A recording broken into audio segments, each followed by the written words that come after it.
What's going on, you guys? It's your Huggable Hipster here, and welcome back to another episode of Psychologically Gaming, where today we're gonna go into Elliie from The Last of Us Part 2. So just as a little heads up, these are fictional characters that I am diagnosing, not real people. I do not have my license in psychology. I have a Bachelor of Arts in psychology. There's a big difference. I always like to give that little disclaimer, that way in case anybody decides to come at me in the comment section, it'll be like, these aren't like actual people. Yeah, I know that, Karen. They're not actual people. This is why it's fun. So whenever doing these psychologically gaming videos, I like to go in and research beforehand to see what conditions or diagnoses I would give these game characters. And for Elliie in particular, PTSD. First thing right off the bat is post-traumatic stress disorder. Now, to give you guys an accurate definition, I pulled up definitions for each of the things that I'm going to be diagnosing our character with for today. So post-traumatic stress disorder, first off, is a mental health condition that develops following a traumatic event characterized by intrusive thoughts about the incident,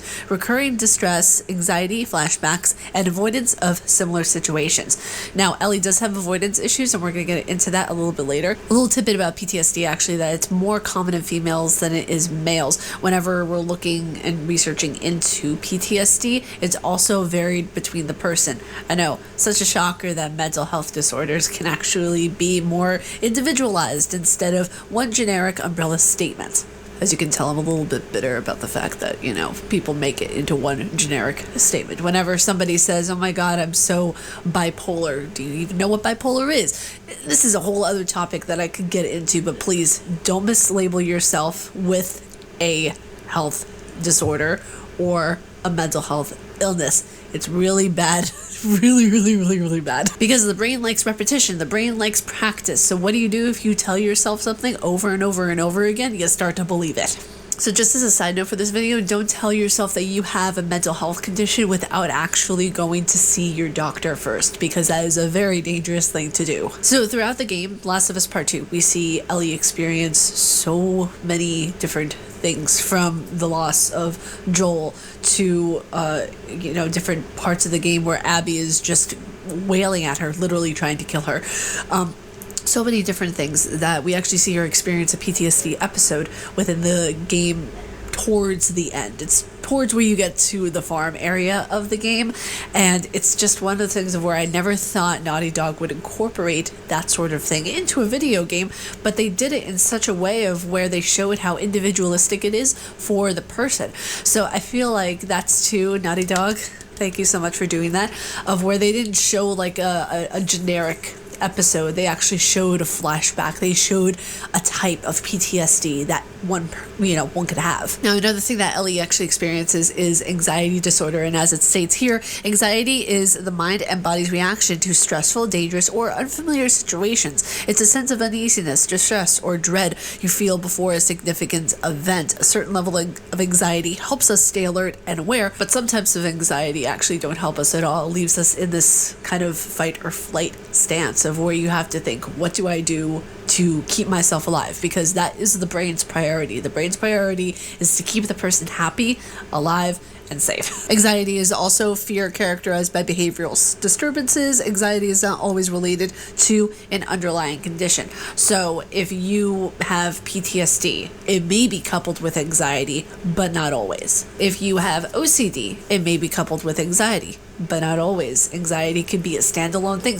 There's so many different things that can go on with the human brain that can have anxiety just appear out of nowhere. And last but not least, linking back to PTSD, we have avoidance behavior as our last thing on the list that Elliie experiences. Avoidance behavior is avoiding activities such as related to jobs, not wanting to get involved with people unless you're sure of being liked, displays of restraint in intimate scenarios with different people, your significant other, whatever it may be. We see avoidance behavior in the very first game because, Elliie is so used to being in this entire world of violence and cruelty and sneaking around and having to survive and stealing that it is okay to be a renegade. It is okay to be in this world of constantly trying to protect yourself out of fear for what the other person might do to you. Even in the first game, a fight for survival was a must. In this reality, in a post-apocalyptic world, you are fighting for your survival. That's it. No ifs, ands, or buts about it. There was very seldom a way for her to feel calm as a person. So what did she do? She avoided everything. She looked more inwardly, and not even as a self-reflection, just as an, okay, I want to be able to have a moment where I can breathe, even if I'm doing that, you know, that thing that I didn't realize that was subconsciously helping me, but it actually is, which was the guitar. Whenever Joel started introducing to her the guitar and started introducing to her these different kinds of, he didn't realize they were coping mechanisms, but they are coping mechanisms. He started introducing those to her, and she found a way to actually be able to feel a sort of homeostasis occur within her. So, which is why I think so heavily that each part of her playing the guitar in the second game is so crucial to her character, because you see her actually kind of, the more the game progresses, you see her deteriorate and just fall. Like in the beginning of the game, when we see the first guitar part, she's talking about Dina at the campfire, and she's all witty and fun, and she's talking about the past, and she's, you know, being reminiscent and everything of good times. And then she gets to the second part of where she sees a flashback with Joel after she plays the guitar. And notice it's always the same song with the guitar. It's never a different song until you get the very end of the game. And then when you get to the very end of the game, you have a guitar flashback of what actually happened between Ellie and Joel to cause that argument.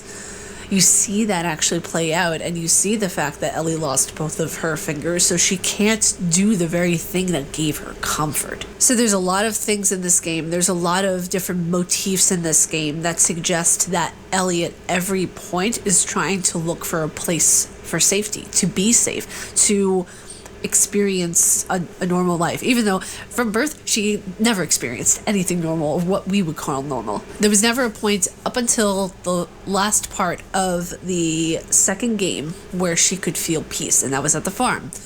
She could have had peace if she had stayed with Dina and her son, but she chose not to because she thought that revenge would be a better structured peace. She ended up letting go and saying, you know, to Abby, just take him and leave, just go, and she found her peace finally that way. Maybe, maybe not. We'll never know until maybe a third game is made. I don't know. I feel like Naughty Dog might leave it at a second game, but who can know now, you know? I really honestly think that there could be a possibility for a DLC, so we can see a possible epilogue of some sorts, but I honestly do not think that there's going to be a third game at all whatsoever, unless they go into more of Abby and Lev's story, and we see more of that, but it's highly doubtful. But with Ellie as a character, she just wants safety. She wants to feel kind of that high in a way that she felt when she was with Joel. Like, she wants to be able to feel that love and safety and security that she felt whenever she was finally able to let go and understand that there are people who are capable of loving her. And I feel like that was the biggest breaking point for Ellie, was understanding that people cared about her, because she didn't really give a crap about anybody beside herself and staying safe and staying alive. It was that kind of world that she was in, so she had to put her safety and her life as the priority. But you guys, that was this episode of Psychologically Gaming for the character Ellie from The Last of Us Part 1 and 2. If you guys like my face and what I do, please be sure to subscribe and hit the bell down below, because I make videos every Monday, Wednesday, Friday, and Saturday. And as always, stay casually nerdy. I'll see you guys in Saturday's video, which we're going to be going into the Ghostwire Tokyo trailer that came out. I'm so excited about it. I'm so excited. Oh my god, I just pre-ordered the game, and I cannot wait to see how that thing plays. Shinji Mikami and his entire team are just a bunch of geniuses. I'm gonna get on a rant right now if I keep talking about it, but I just cannot wait to watch that trailer with you guys on Saturday. It's gonna be so much fun. But I will see you guys in that video. Bye.